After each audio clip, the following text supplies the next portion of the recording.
I have an amazing job in that I'm the assistant coach for the Truman High School speech and debate team. Recently, we had a tournament where we sent our students out to debate, orate, and extemp current topics in the news. I did not arrive with them, and I was late getting there, so I didn't get to see the students before they went into their round. Normally, if you were a male, you'd be wearing at the very least a shirt and tie, but preferably a suit and tie. Since I didn't show up with them, I didn't get to see the students before they went in. So when I checked the first round results, I noticed that one of our best speakers had a very low score, which was odd.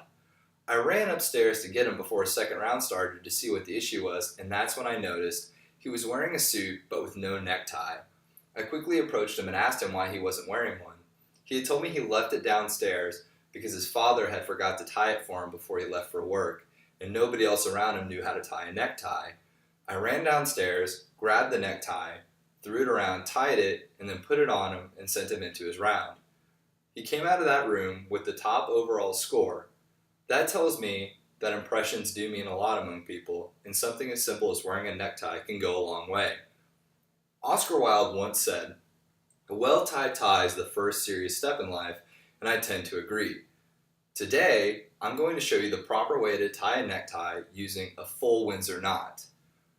First, I'll explain a brief history of the necktie and fashion, and then I will demonstrate how to properly tie it.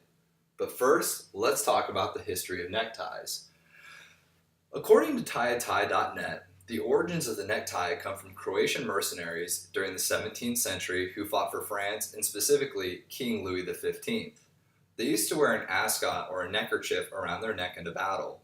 When King Louis XV noticed this, he adopted the style in French fashion and used it as a sign of nobility. It quickly spread and popularized across Europe, and it became better known as the cravat, or what today we would know as just the common necktie. During the Industrial Revolution, the necktie enjoyed heightened popularity because men that were working were looking for better ways to improve their dress.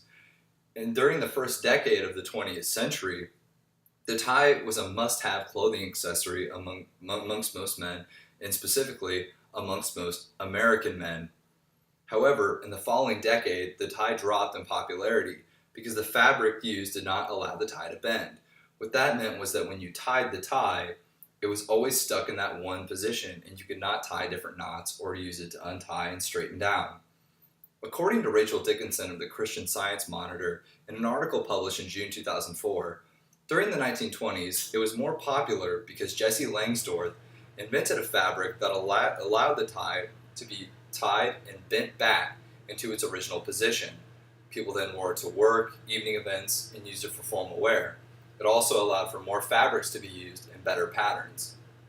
The general consensus amongst most people is that ties are worn in the workplace in formal functions, and they can represent a group identity in some cases and enjoy themselves as good clothing accessories because of their many patterns and fabrics that can be used, as previously stated.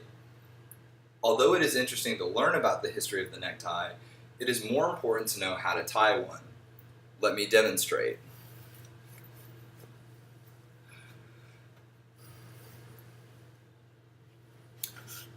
To properly tie the necktie, first, what must be done is to put the tie around with the collar up. What I enjoy to do is to take the short end and leave about 3 to 4 inches of length on the left side for you to be able to use. Take the long end of the tie and put it over the short end as such. You then take the long end and bring it back up under and just let it hang. The tie should be in this position currently.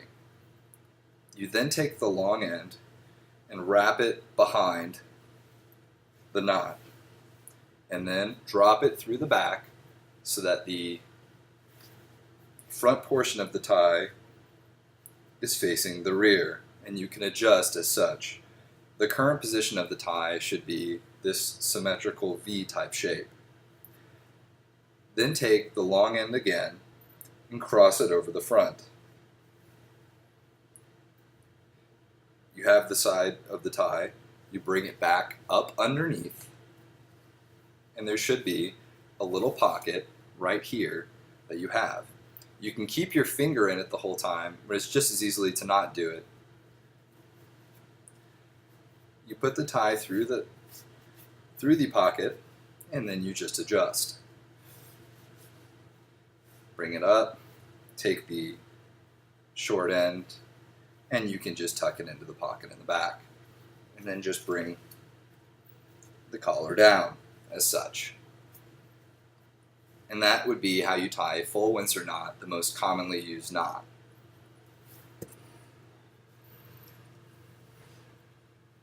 And you can adjust it for length, which bring it up more. And that would be the proper way to tie a necktie. Tying a necktie helps you in multiple facets in life. It will help you get a job, improve your wardrobe, and look more professional in the workplace.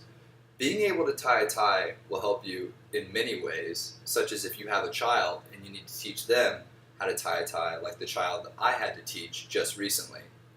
And for those that argue against the theory that tying a tie is important, I just say this: wearing a tie might not get you the job that you want, but not wearing one may cost you from getting a job. And I'd like to reiterate Oscar Wilde once more, and that a well-tied tie is the first serious step in life.